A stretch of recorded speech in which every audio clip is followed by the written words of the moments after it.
paano nga ba i-forgot password or i-recover yung ating PayMaya account? So in this video, tuturuan ko kayo kung paano nga ba natin i-recover yung account natin sa ating Maya. Okay? Pero syempre, kung bago ka pa lang sa channel na to at gusto mo ng free load at GCash, make it sure na naka-like, subscribe at mag-comment down below dahil araw-araw po kami namimigay ng free load at GCash sa aming mga solid subscribers. So, ang first na gagawin natin is pumunta sa Play Store at i-search po natin yung Maya. Make it sure po na updated po yung mobile application natin ni Maya. So, kung yung nakikita nyo dito is update, so pindutin mo lang yun para maging updated at maging open po yung button.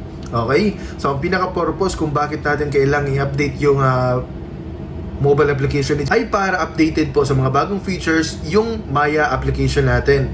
So, kapag okay na, pindutin lang po natin tong button na open. At mapupunta tayo ngayon dito sa pinaka-login page. So, ang gagawin lang natin is pindutin tong login, no?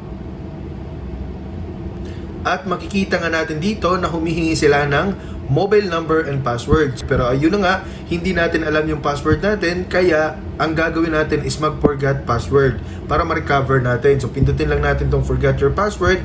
At syempre, enter po natin yung mobile number natin, no? Yung account natin sa Maya na kailangan natin or gusto nating i-forgot password.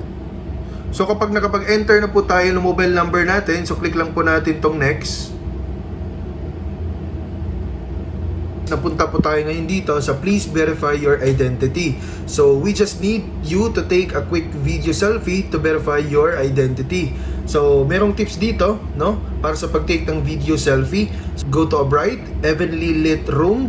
Number 2 is find a plain, solid background. And number 3, take off all your face accessories. Then number 4, keep other faces out of the shot. So kapag naintindihan mo na yon, pindutin mo lang yung continue. That's not it. We had a problem authenticating you. So ngayon, magbe-verify sila using OTP. So magpapadala sila ngayon ng OTP. So ayan na nga, no? At naka-receive na tayo ng OTP natin. So enter ko lang mga idol. So as you can see mga idol, no, so nakapag-enter na tayo ng OTP natin na pinadala ni Maya sa ating mobile number. So kapag okay na yon, pindutin lang po natin tong verify at mapupunta tayo ngayon dito sa set a new password. So sabi dito, this will be used for login and account recovery. Okay, so meron ditong enter new password at confirm password. So ngayon, nakapag-enter na ako ng first password ko, so uulitin ko ngayon yan dito sa confirm password. Ayun na mga idol, no? So nakapaglagay na tayo ng dalawang password natin dito. And so para tanggapin po yung password natin, so make it sure na combination po siya ng small and big letter. Tapos meron din pong special characters and numbers para strong password po yung meron tayo.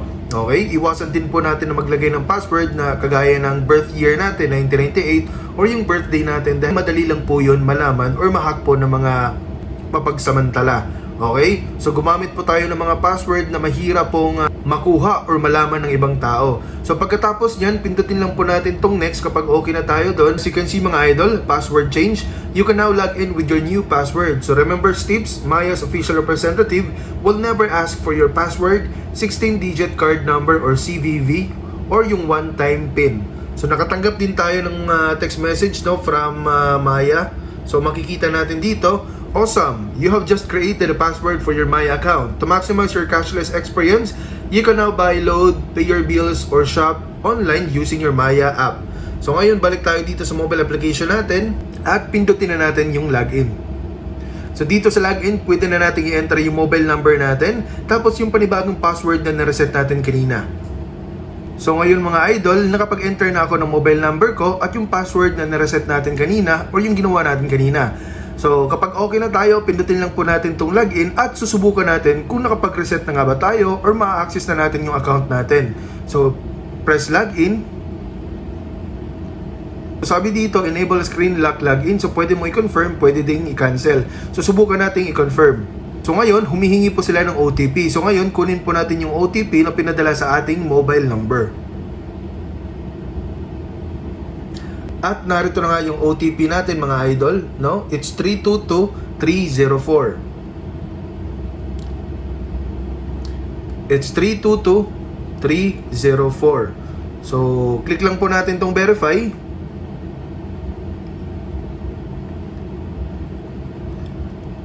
So ayan, please update your account. So update now or update later. So later lang natin at makikita natin dito mga idol na nandito na tayo ngayon sa ating dashboard at nakapag-reset na po tayo successfully ng ating account. So I hope na nakatulong tong video na to, no? Kung gusto mo ring makuha yung 48 pesos na yan, mag-comment ka lang dyan sa comment section dahil lagi po kami namimigay sa aming mga solid subscribers.